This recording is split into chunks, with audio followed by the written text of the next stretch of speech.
Speaker of the House Mike Johnson, Senator Ben Cardin, Minority Leader Hakeem Jeffries, Senate Majority Leader Chuck Schumer, Senate Minority Leader Mitch McConnell, Senators, members of Congress, distinguished guests. Mr. Speaker, I want to thank you for giving me the profound honor of addressing this great citadel of democracy for the fourth time.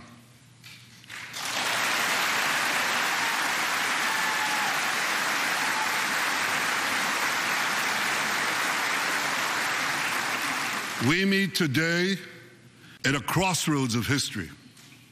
Our world is in upheaval. In the Middle East, Iran's axis of terror confronts America, Israel, and our Arab friends. This is not a clash of civilizations. It's a clash between barbarism and civilization.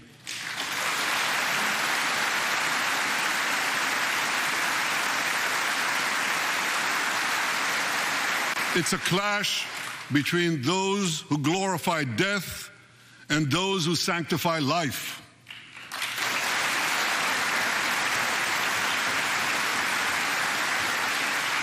For the forces of civilization to triumph, America and Israel must stand together.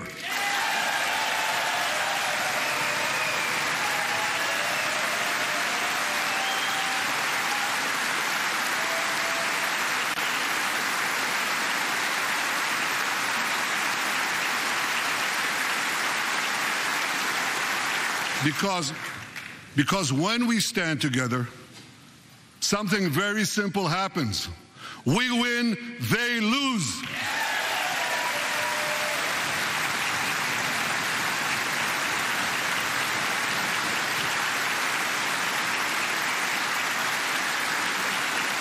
And my friends, I came to assure you today of one thing: we will win.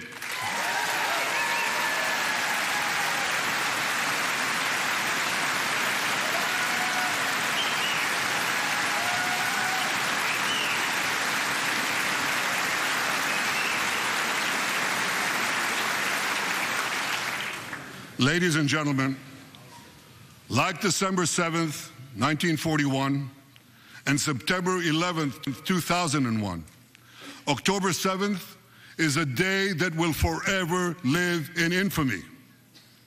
It was the Jewish holiday of Simchat Torah. It began as a perfect day, not a cloud in the sky. Thousands of young Israelis were celebrating at an outdoor music festival. And suddenly, at 6:29 a.m., as children were still sleeping soundly in their beds in the towns and kibbutzim next to Gaza, suddenly heaven turned into hell. 3,000 Hamas terrorists stormed into Israel. They butchered 1,200 people from 41 countries, including 39 Americans. Proportionately, compared to our population size, that's like 20 9/11s in one day. And these monsters, they raped women, they beheaded men, they burnt babies alive, they killed parents in front of their children, and children in front of their parents. They dragged 255 people, both living and dead, into the dark dungeons of Gaza. Israel has already brought home 135 of these hostages, including 7 who were freed in daring rescue operations.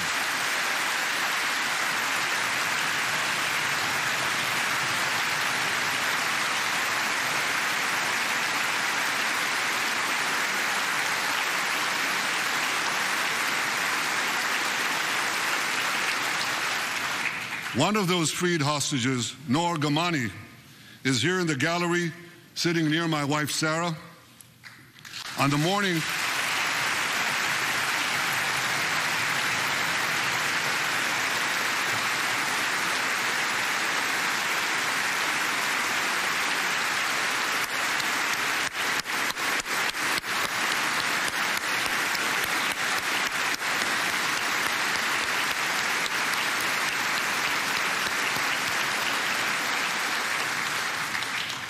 On the morning of October 7th, the entire world saw Noah's look of desperation as she was violently abducted to Gaza on the back of a motorcycle.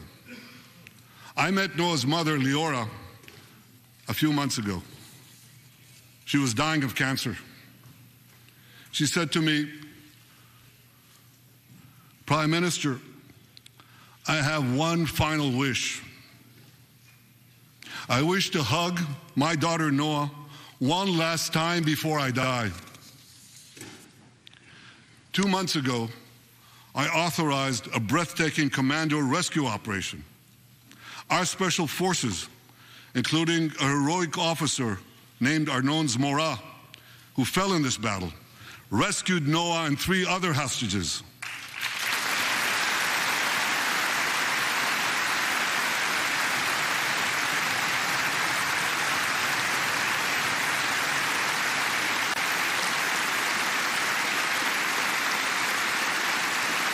Noah,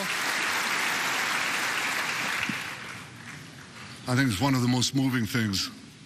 When Noah was reunited with her mother, Leora, and her mother's last wish came true. Noah, we're so thrilled to have you with us today. Thank you.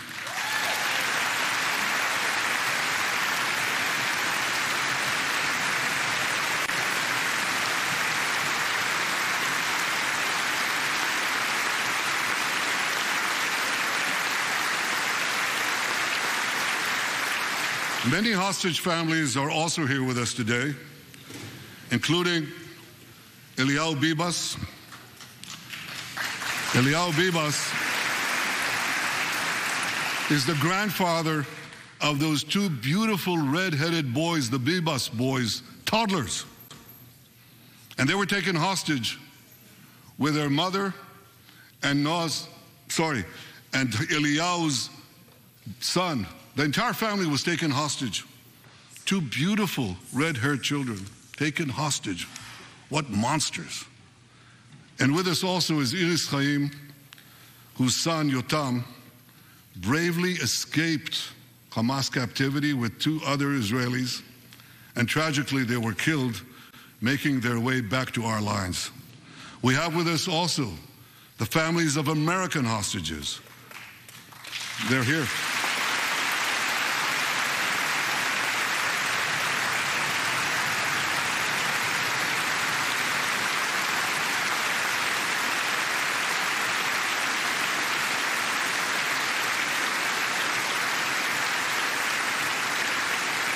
The pain these families have endured is beyond words.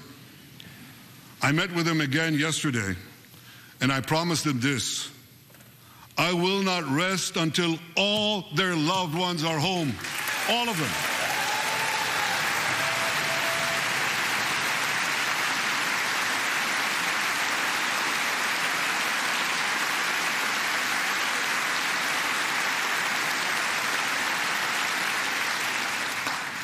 As we speak,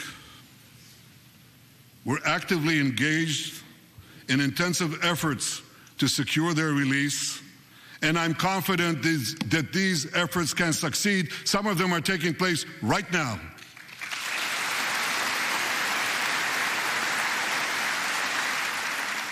I want to thank President Biden for his tireless efforts on behalf of the hostages and for his efforts to the hostage families as well.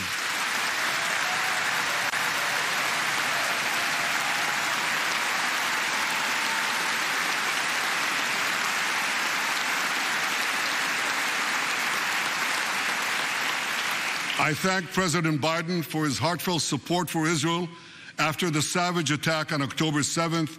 He rightly called Hamas sheer evil. He dispatched 2 aircraft carriers to the Middle East to deter a wider war. And he came to Israel to stand with us during our darkest hour, a visit that will never be forgotten.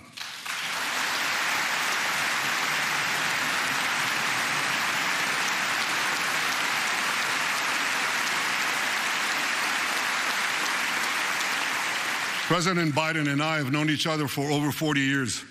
I want to thank him for half a century of friendship to Israel and for being, as he says, a proud Zionist. Actually, he says a proud Irish-American Zionist.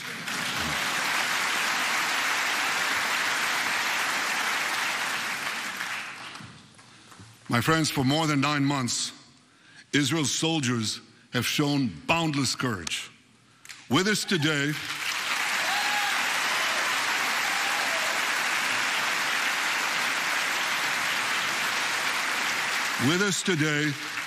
is Lieutenant Avichai Reuven.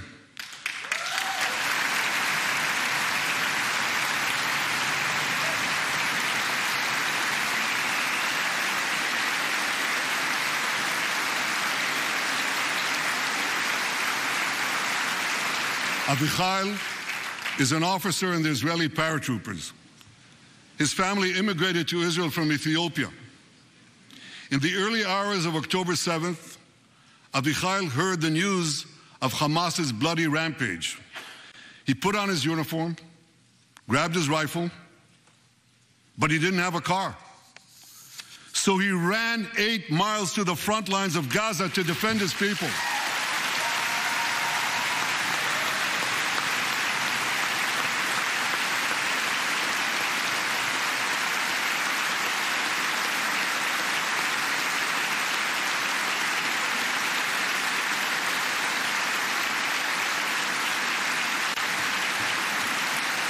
You heard that right.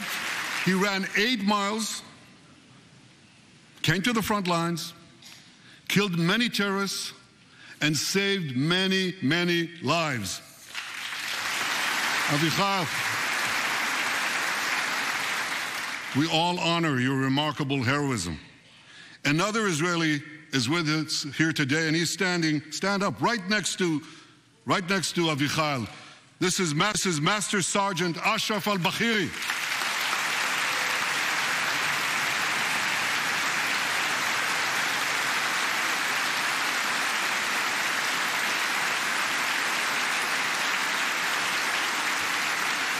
Ashraf is a Bedouin soldier from the Israeli Muslim community of Raat. On October 7th, Ashraf too killed many terrorists. First, he defended his comrades in the military base, and he rushed to defend the neighboring communities, including the devastated community of Kibbutz Be'eri. Like Ashraf,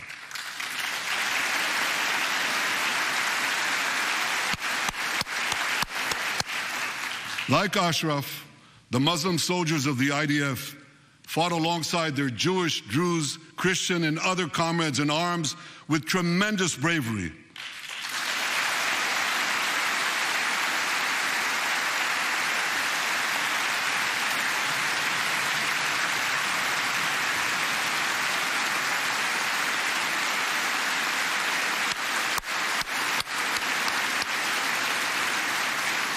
A third hero, Lieutenant Asa Sofer, is also here with us.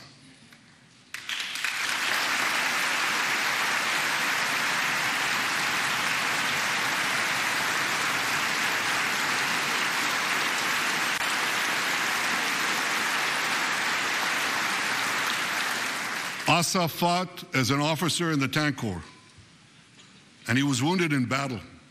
He was wounded in battle while protecting his fellow soldiers from a grenade. He lost his right arm and the vision in his left eye. He's recovering, and incredibly, within a short time, Asa will soon return to active duty as a commander of a tank company.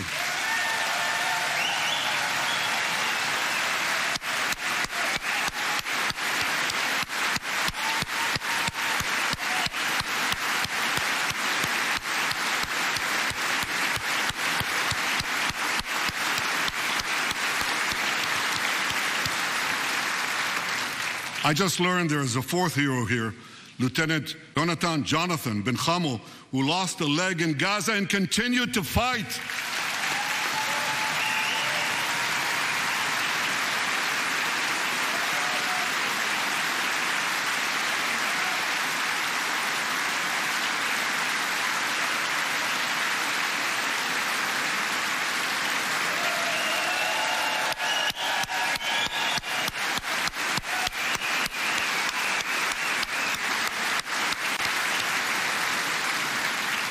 My friends, these are the soldiers of Israel, unbowed, undaunted, unafraid.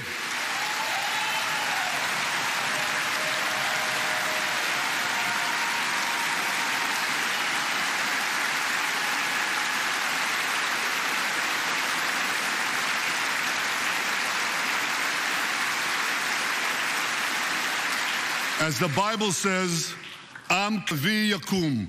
They shall rise like lions. They have risen like lions. The lions of Judah, the lions of Israel.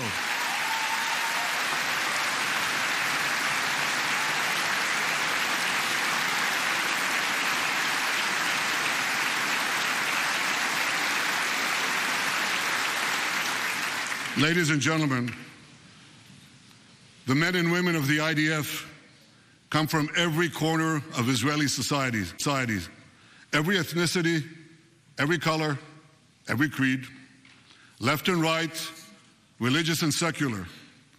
All are imbued with the indomitable spirit of the Maccabees, the legendary Jewish warriors of antiquity. With us today is Yechiel Leiter, the father of one of those Maccabees. Yechiel's father escaped the Holocaust and found refuge in America. As a young man, Yechiel moved to Israel and raised a family of 8 children. He named his eldest son, Moshe, after his late father. Moshe became an exemplary officer in one of our elite commando units. He served with distinction for 2 decades while raising 6 beautiful children of his own. On October 7th, Moshe volunteered to return to combat. 4 weeks later, he was killed when a booby-trapped mine exploded in a tunnel shaft right next to a mosque. At his son's funeral, Yechiel said this: "If the state of Israel had not been established after the Holocaust, the image engraved in our collective memory would have been the photograph of that helpless Jewish boy in the Warsaw Ghetto holding his hands up in the air with Nazi rifles pointed at him. But because of the birth of Israel," Yechiel continued, "because of the courage of soldiers like my son Moshe, the Jewish people are no longer helpless in the face of our enemies."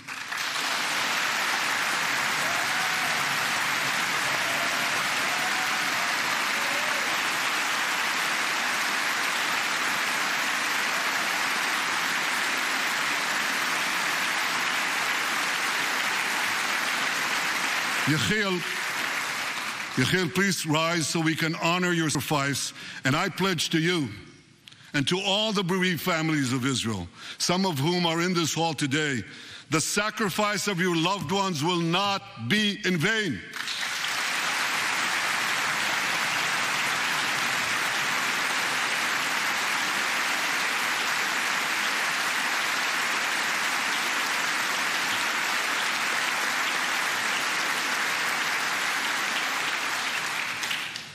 It will not be in vain, because for Israel, never again must never be an empty promise. It must always remain a sacred vow. And after October 7th, never again is now.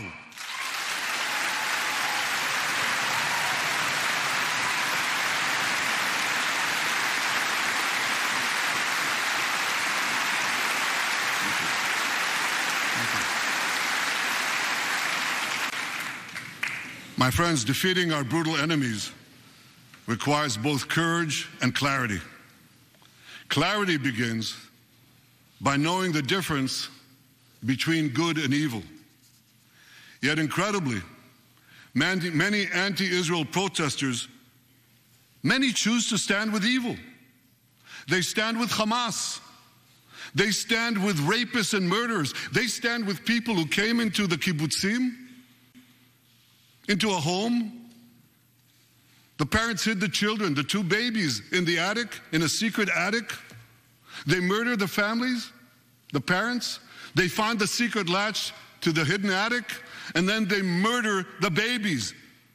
These protesters stand with them. They should be ashamed of themselves.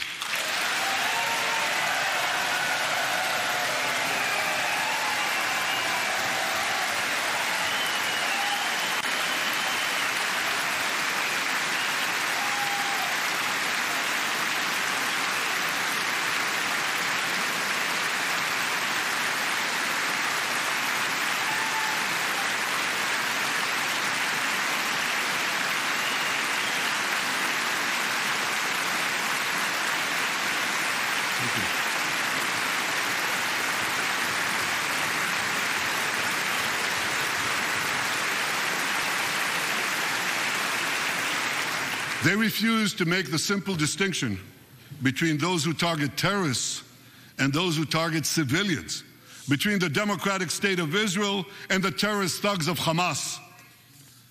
We recently learned from the National Security Director, U.S. Director of National Intelligence, that Iran is funding and promoting anti-Israel protests in America. They want to disrupt America. So these protesters burn American flags even on the 4th of July. And I wish to salute the fraternity brothers at the University of North Carolina who protected the American flag against these anti-Israel protesters.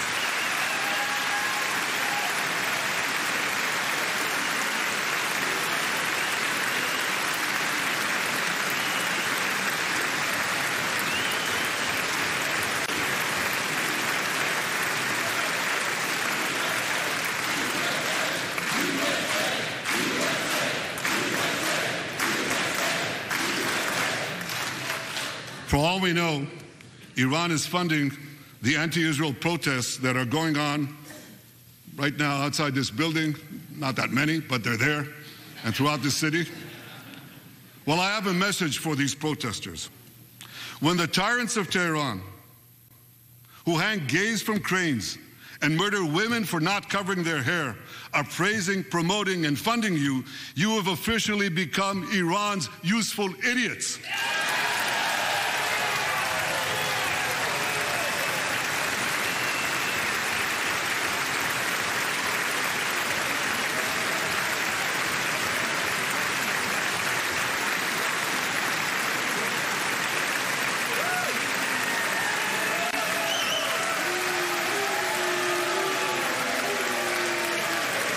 Some of these protesters, and it's amazing, absolutely amazing, some of these protesters hold up signs proclaiming gays for Gaza. They might as well hold up signs saying chickens for KFC.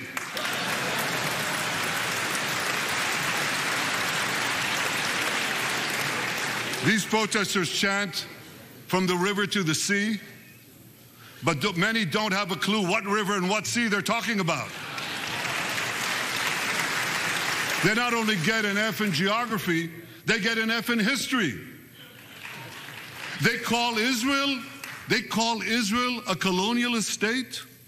Don't they know that the land of Israel is where Abraham, Isaac, and Jacob prayed, where Isaiah and Jeremiah preached, and where David and Solomon ruled?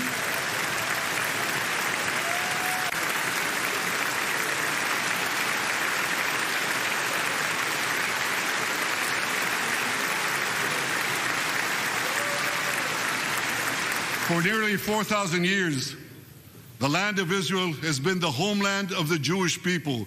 It's always been our home. It will always be our home.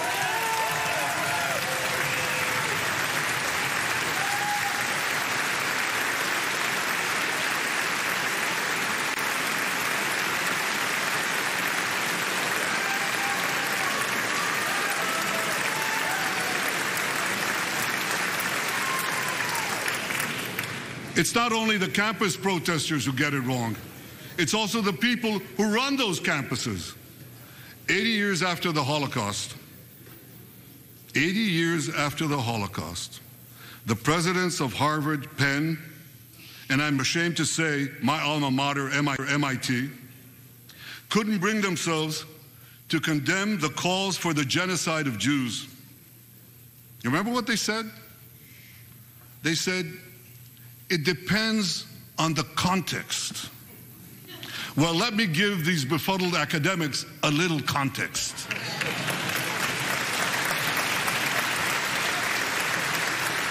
Anti-Semitism is the world's oldest hatred. For centuries, the massacre of Jews was always preceded by wild accusations. We were accused of everything from poisoning wells to spreading plagues, to using the blood of slaughtered children to bake Passover matzahs. These preposterous anti-Semitic lies led to persecution, mass murder, and ultimately to history's worst genocide, the Holocaust. Now, just as malicious lies were leveled for centuries at the Jewish people, Malicious lies are now being leveled at the Jewish state. No, don't applaud. Listen. The outrageous slanders that paint Israel as racist and genocidal are meant to delegitimize Israel, to demonize the Jewish state, and to demonize Jews everywhere. And no wonder we've witnessed an appalling rise of anti-Semitism in America and around the world. My friends, whenever and wherever we see the scourge of anti-Semitism, we must unequivocally condemn it and resolutely fight it, without exception.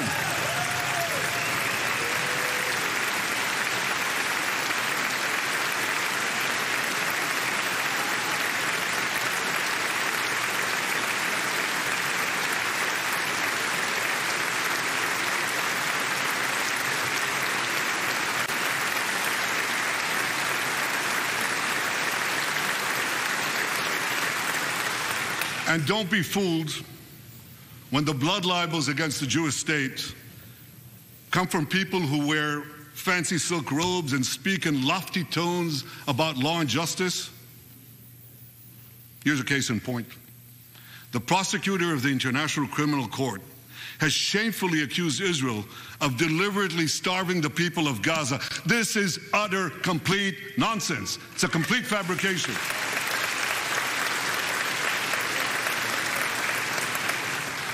Israel has enabled more than 40,000 aid trucks to enter Gaza. That's 500,000 tons of food. And that's more than 3,000 calories for every man, woman, and child in Gaza. If there are Palestinians in Gaza who aren't getting enough food, it's not because Israel is blocking it, it's because Hamas is stealing it.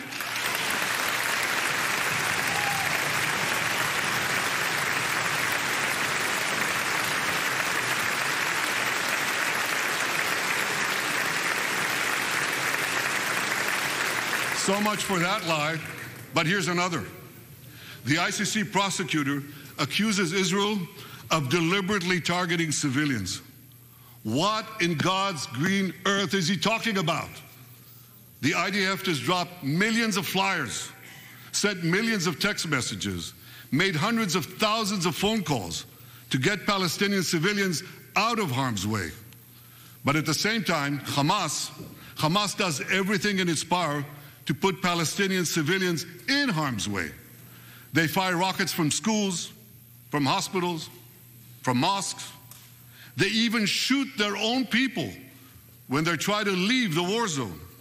A senior Hamas official, Fathi Hamad, boasted, listen to this, he boasted that Palestinian women and children excel at being human shields. His words, excel at being human shields. What monstrous evil. For Israel, every civilian death is a tragedy. For Hamas, it's a strategy. They actually want Palestinian civilians to die so that Israel will be smeared in the international media and be pressured to end the war before it's won. This would enable Hamas to survive another day and, as they vowed, to carry out October 7th again and again and again. Well, I want to assure you, no matter what pressure is brought to bear, I will never allow that to happen.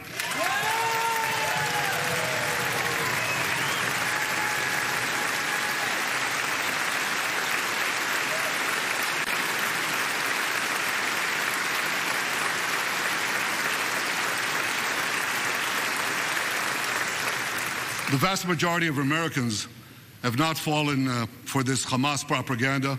They continue to support Israel. And I want to say thank you, America, and thank you, senators and House members who continue to support us, continue to support Israel, continue to support the truth, and see through the lies.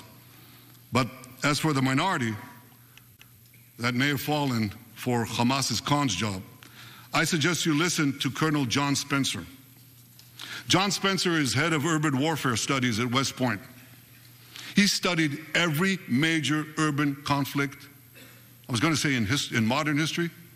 He corrected me, no, in history. Israel, he said, has implemented more precautions to prevent civilian harm than any military in history and beyond what international law requires.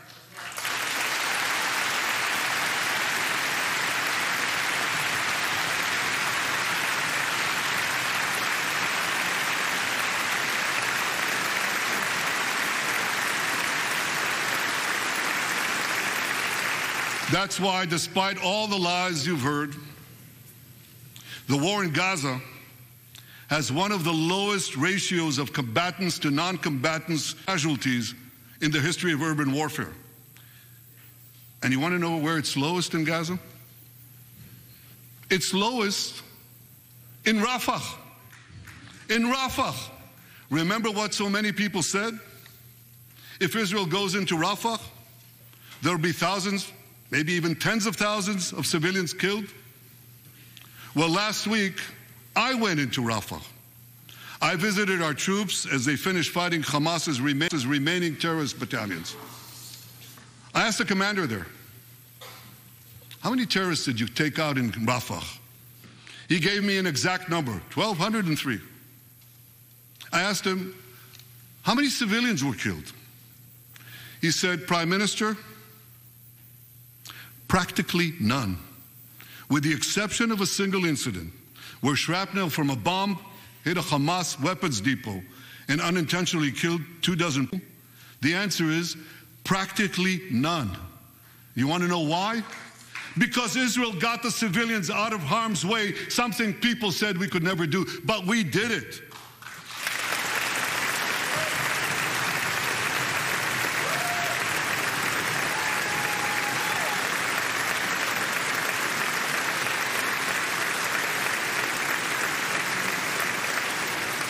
These heroes here today, the heroic soldiers of Israel, should not be condemned for how they're conducting the war in Gaza. They should be commended for it.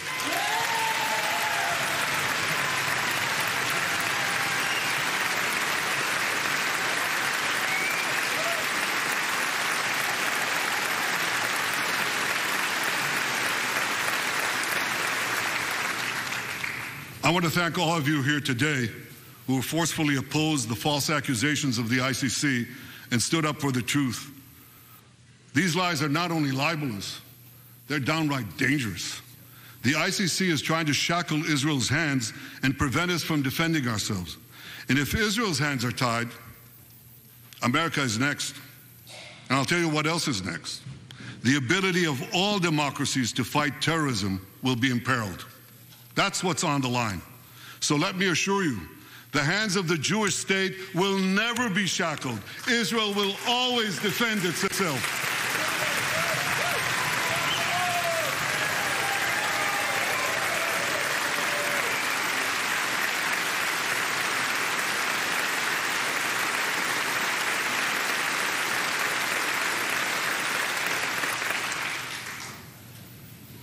My friends, in the Middle East, Iran is virtually behind all the terrorism, all the turmoil, all the chaos, all the killing. And that should come as no surprise. When he founded the Islamic Republic, Ayatollah Khomeini pledged, "We will export our revolution to the entire world." We will export the Islamic revolution to the entire world. Now ask yourself, which country ultimately stands in the way of Iran's maniacal plans to impose radical Islam on the world? And the answer is clear.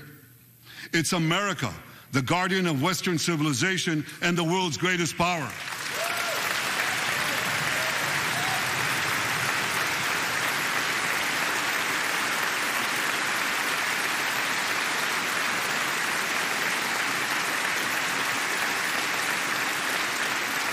That's why Iran sees America as its greatest enemy. Last month, we heard a revealing comment, ostensibly about the war in Gaza, but about something else.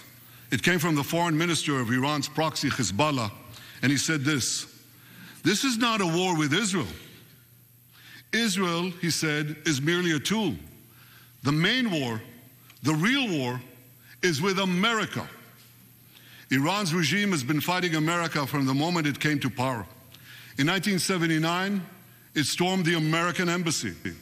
It held scores of Americans hostage for 444 days. Since then, Iran's terrorist proxies have targeted America in the Middle East and beyond. In Beirut, they killed 241 U.S. servicemen. In Africa, they bombed American embassies. In Iraq, they supplied explosives to maim and kill thousands of American soldiers. In America, they actually sent death squads. They sent death to murder a former Secretary of State and a former National Security Advisor. And as we recently learned, they even brazenly threatened to assassinate President Trump. But Iran understands that to truly challenge America, it must first conquer the Middle East. And for this, it uses its many proxies, including the Houthis, Hezbollah, and Hamas. Yet in the heart of the Middle East, standing in Iran's way, is one proud pro-American democracy, my country, the State of Israel.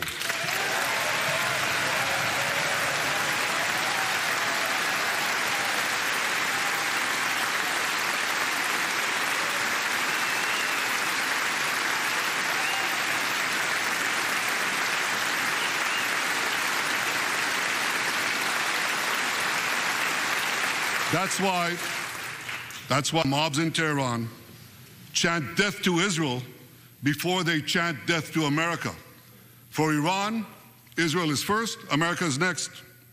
So when Israel fights Hamas, we're fighting Iran. When we fight Hezbollah, we're fighting Iran. When we fight the Houthis, we're fighting Iran. And when we fight Iran, we're fighting the most radical and murderous enemy of the United States of America. And one more thing. When Israel acts to prevent Iran from developing nuclear weapons that could destroy Israel and threaten every American city, every city that you come from, we're not only protecting ourselves, we're protecting you.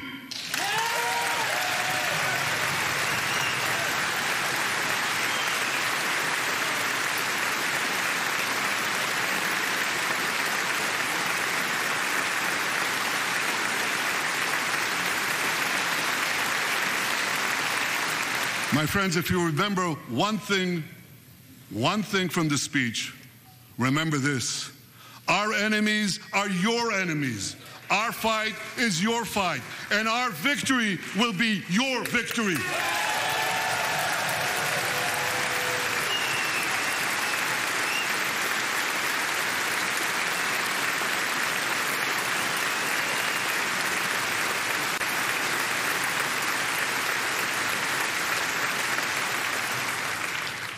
Ladies and gentlemen, that victory is in sight. Israel's defeat of Hamas will be a powerful blow to Iran's axis of terror.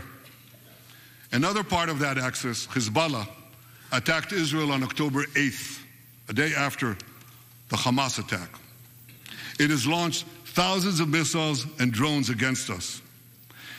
80,000 of our citizens in northern Israel evacuated their homes, becoming effectively refugees in their own land. We are committed to returning them home. We prefer to achieve this diplomatically. But let me be clear. Israel will do whatever it must do to restore security to our northern border and return our people safely to their homes.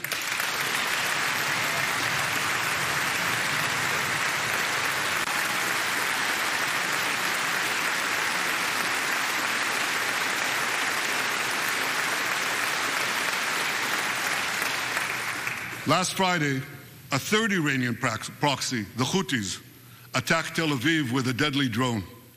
It exploded a few hundred feet from the American consulate, killing one person and injuring 9. On Saturday, I authorized a swift response to that attack. All our enemies should know this. Those who attack Israel will pay a very heavy price. And as we defend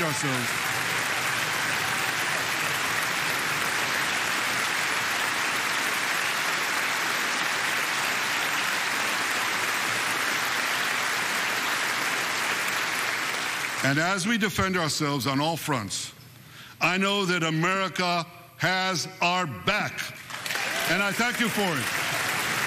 All sides of the aisle, thank you.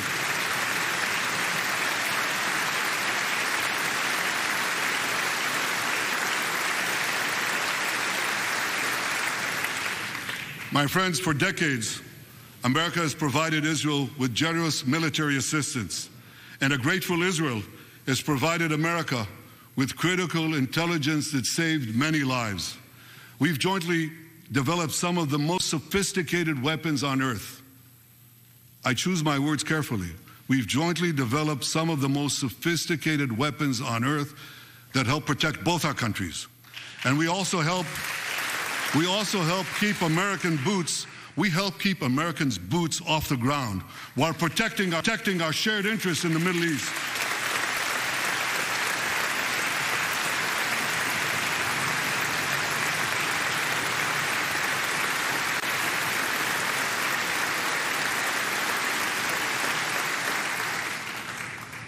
I deeply appreciate America's support, including in this current war.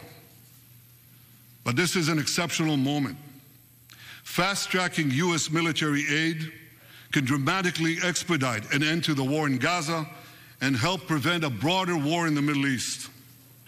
In World War II, as Britain fought on the front lines of civilization, Winston Churchill appealed to Americans with these famous words: "Give us the tools and we'll finish the job." Today, as Israel fights on the front line of civilization, I too appeal to America. Give us the tools faster and we'll finish the job faster.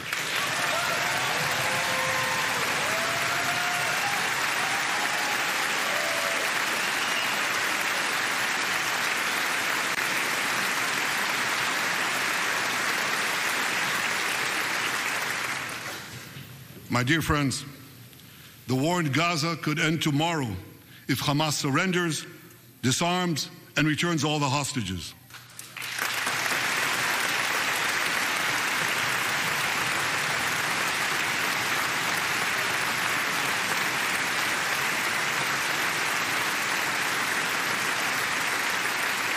If they don't, Israel will fight until we destroy Hamas's military capabilities, end its rule in Gaza, and bring all our hostages home.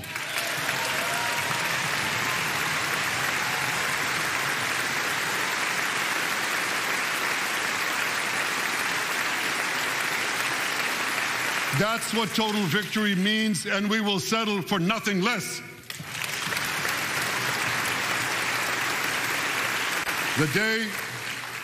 The day after we defeat Hamas, a new Gaza can emerge. My vision for that day is of a demilitarized and de-radicalized Gaza. Israel does not seek to resettle Gaza, but for the foreseeable future, we must retain overriding security control there to prevent the resurgence of terror, to ensure that Gaza never again poses a threat to Israel.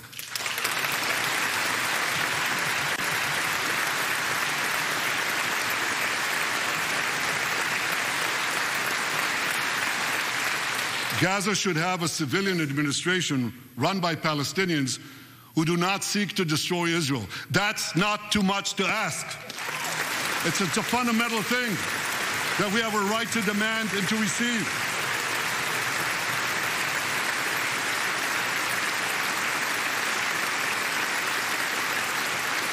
A new generation of Palestinians must no longer be taught to hate Jews, but rather to live in peace with us.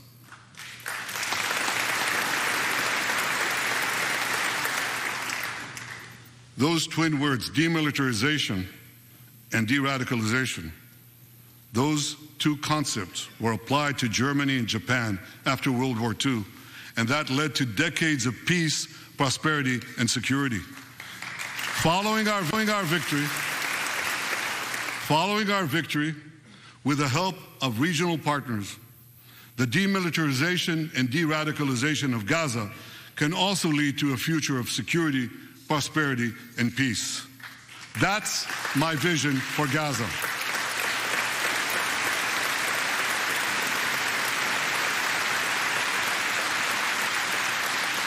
Now, here's my vision for the broader Middle East.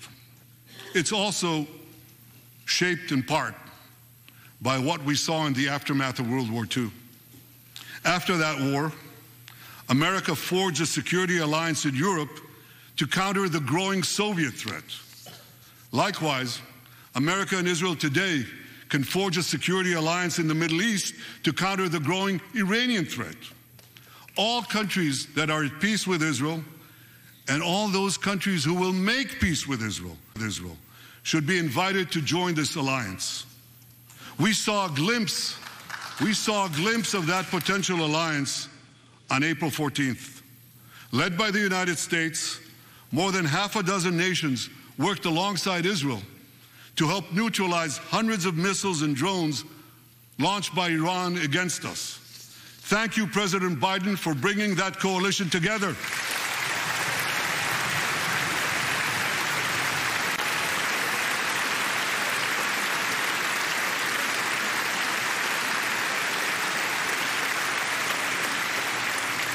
The new alliance I envision would be a natural extension of the groundbreaking Abraham Accords. Those accords saw peace forged between Israel and 4 Arab countries, and they were supported by Republicans and Democrats alike. We could call... I have a name for this new alliance. I think we should call it the Abraham Alliance.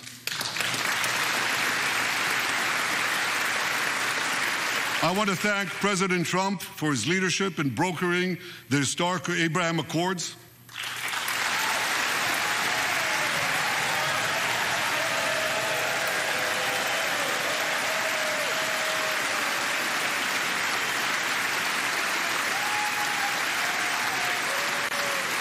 Like Americans, Israelis were relieved that President Trump emerged safe and sound from that dastardly attack on him, dastardly attack on American democracy. There is no room for political violence in democracies.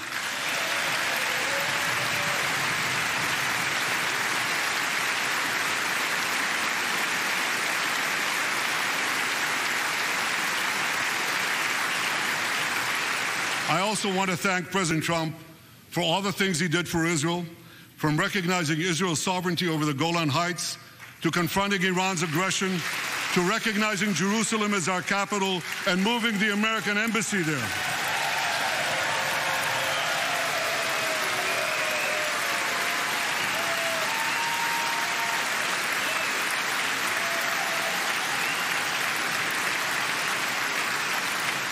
That's Jerusalem, our eternal capital, never to be divided again.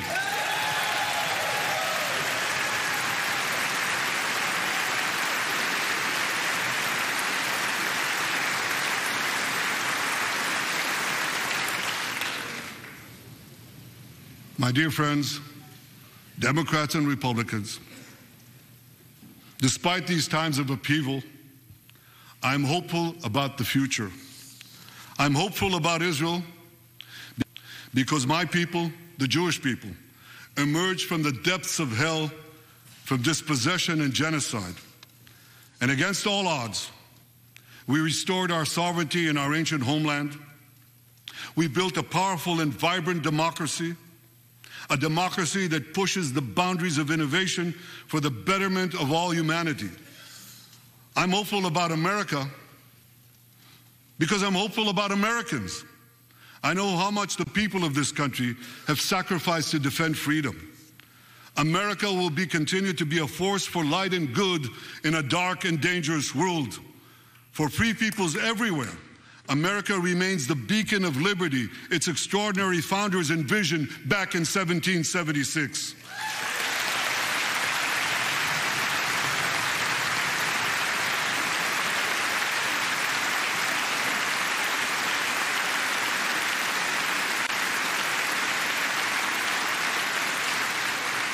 Working together, I'm confident that our two nations will vanquish the tyrants and terrorists who threaten us both.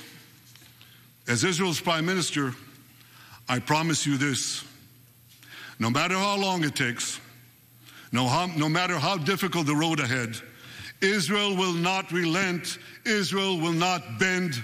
We will defend our land. We will defend our people. We will fight until we achieve victory. Victory over liberty, rather victory of liberty over tyranny, victory of life over death, victory of good over evil. That's our solemn commitment.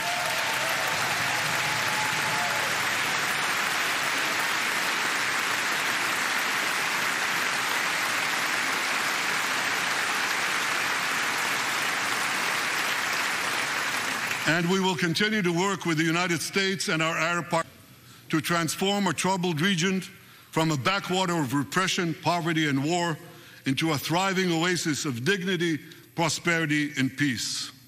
In this noble mission, as in many others, Israel will always remain America's indispensable ally.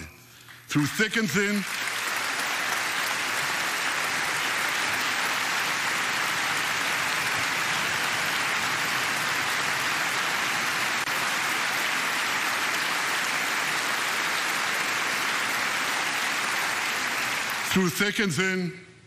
in good times and in bad, Israel will always be your loyal friend and your steadfast partner.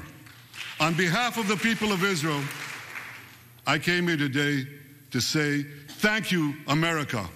Thank you for your support and solidarity. Thank you for standing in Israel, with Israel, in our hour of need.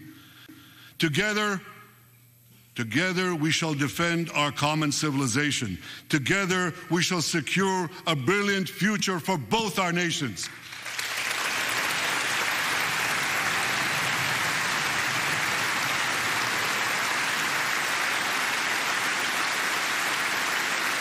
May God bless Israel, may God bless America, and may God bless the great alliance between Israel and America forever.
במשך 54 דקות ראש ממשלת ישראל פורס את הקייס הישראלי מול הקונגרס האמריקני, זוכה לתשואות שוב ושוב, standing ovations, תשואות גם בעמידה,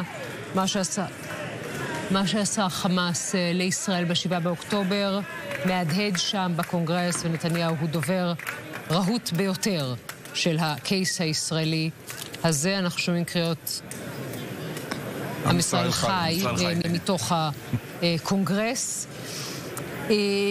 הוא מדבר על היום שאחרי בעזה, אומר לא נסתכן, לא נגיע לשום דבר בפחות מניצחון מוחלט, ישראל תלחם עד שנהרוס את חמאס, עזה תהיה מפורזת. ישראל לא רוצה ליישב מחדש את עזה, אבל צריך בינתיים לשמור לטווח הקצר על שלטון ביטחוני ישראלי שם, וצריך מנהל אזרחי פלסטיני שלא רוצה להשמיד אותנו. בעיקר סנטורים רפובליקנים ניגשים לנתניהו. יש דיווחים מתוך מי שהיה בעולם שאומר קודם כל שיש כ100 חברי קונגרס דמוקרטים שלא הגיעו ושל לפרקים, כשהצד הרפובליקני עמד בתשואות, הצד הדמוקרטי עמד פחות. לגבי עסקת חטופים לא היה שם המון, צריך לומר. הוא אמר לא אנוח עד שהאהובים שלכם יהיו בבית. הוא הצביע על משפחות החטופים, ונועה ארגמני למשל שהוחזרה במבצע ארנון. הזכרנו גם בפתיחת המהדורה שנתניהו דחה את יציאת המשלחת לקטר לשבוע הבא. שני אירועים חריגים וכל ההבדל שבעולם ביניהם במהלך הנאום הזה. חברת בית הנבחרים רשידה תליב מחזיקה שלט שבו כתוב נתניהו פושע מלחמה. להבדיל, כרמית קציר, אחותו של אלעד קציר, ועוד כמה משפחות חשפו במהלך הנאום חולצה שכתוב עליה הגיעו לעסקה עכשיו, ונעצרו על ידי משטרת הקונגרס. אתם רואים את מיץ' מקונל, מנהיג המיעוט הרפובליקני, בין היתר ניגש לנתניהו. אנשים שניגשים אליו, חברי קונגרס, רוצים להצטלם איתו, באמת הרבה מאוד תשואות בזו אחר זו לנתניהו במהלך הנאום הזה. נאום רהוט של דובר רהוט שיודע לפרוט את הקייס הישראלי, כאמור על פני 54 דקות מול הקונגרס האמריקני. אנחנו נמשיך לראות את התמונות האלה שלא עובר בין חברי הקונגרס מיד אחרי הנאום, ואנחנו מצרפים פה את החברים שמלווים איתי את המשדר הזה, וגם שם בוושינגטון ירון אברהם ויונה לייבזון.